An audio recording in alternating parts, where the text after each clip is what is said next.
Okay, Brian, I'm going to make this video so I can go more in depth because it'll take a long time to write and to read it. So rewatch this as many times as you need to understand where you have to fix. Okay, so first thing, my family and I. Who's your family? Who is everyone who is going with you? What do they look like? What is their emotional state? What are they wearing, right? Things like this can help to flesh out your story and make it feel more alive. I went to my uncle's Edgar's house in Anaheim, California. Okay, what was the weather like when you pulled up? How did you feel when you pulled up? Describe the house. Does he live in a giant mansion? Does he live in a 3-bedroom house, right? Does he live in an apartment complex? Describe the neighborhood. Don't just tell me I'm going to my uncle's house. That doesn't paint a picture for me. Tell me what the house is like. Okay, Maggie and Alex were going there too. So again, who's Maggie? Who's Alex? I don't know who these people are. And when I read your final draft, I can't call you and say, hey, Brian, who's Maggie? Who's Alex? So you have to tell me every single detail about the easy way to think of it is anytime there's a noun, anytime there's a person, place, or thing, you need to give me detail about that person, about that place, about that thing, about that feeling, about that emotion, right? So as I read through the rest of this video or through the paper, I'm going to tell you, hey, more detail. And when I say more detail, that means that noun needs to be described more. We go to the destination. We went straight to the backyard where the pool is. Our goal was to go swimming right away. Okay, so why'd you want to go swimming? Was it hot? Was it like a birthday party or something? Well, why'd you want to go? All of a sudden, Alex, Maggie, and myself, when you have a list like this, you got to put commas in there. Alex, Maggie, and myself realized we had all forgotten our backpacks with our swimsuits, sunscreen, lotion, and towels. We got really sad and disappointed because we all want to spend time together outside with the sun brightening the whole backyard, making the pool sparkle more than I had ever paid attention to since it had been a while since we did that. So first thing, this sentence is a run-on sentence. It's too long. It has too many ideas in it. So break it apart into multiple sentences. The second is you were disappointed. Use some figurative language. How disappointed were you?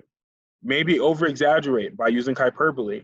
Maybe use a simile to describe how sad you were, right? And you said the pool was sparkling.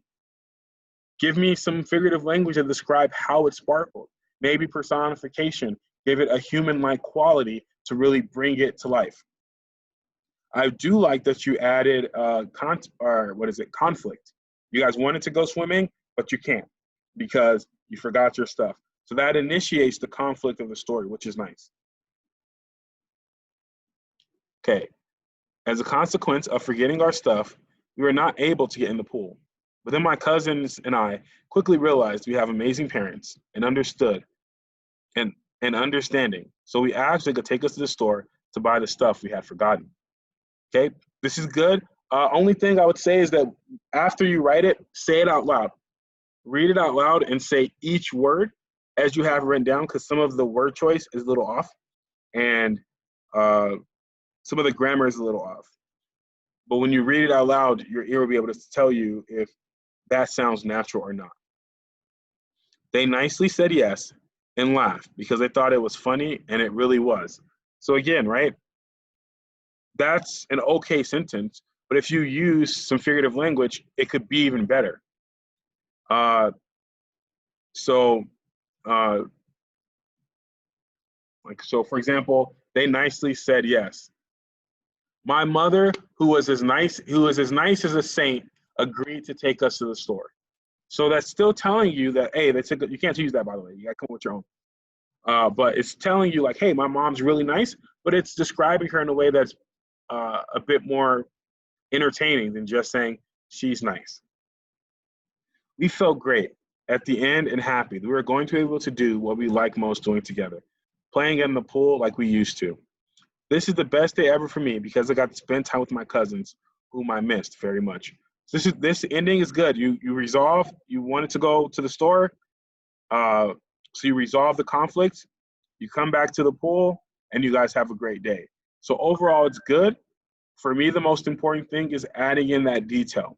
That's what's really going to separate it and take it from okay to great. So right now, if I were to give this paper a grade, I would give it somewhere in like a 37 to 37 range, because it's like you have uh, the basics, but that's it. It's just the basics. So in order to get to that 3 and 4 range, you're going to have to add in that figurative language to really make it pop. But the skeleton of the paper, the bones of the paper are very good. This is a good start. And watch this video multiple times to make sure that it's all making sense. Maybe sit down with your mom and watch it to make sure that, and then ask her, hey, I think Mr. Hill wanted me to do this. Did you get the same impression from the story or from the video? So that you can make sure that you're doing it correctly. Well, good luck, Bryan, and I hope that this was able to help you out.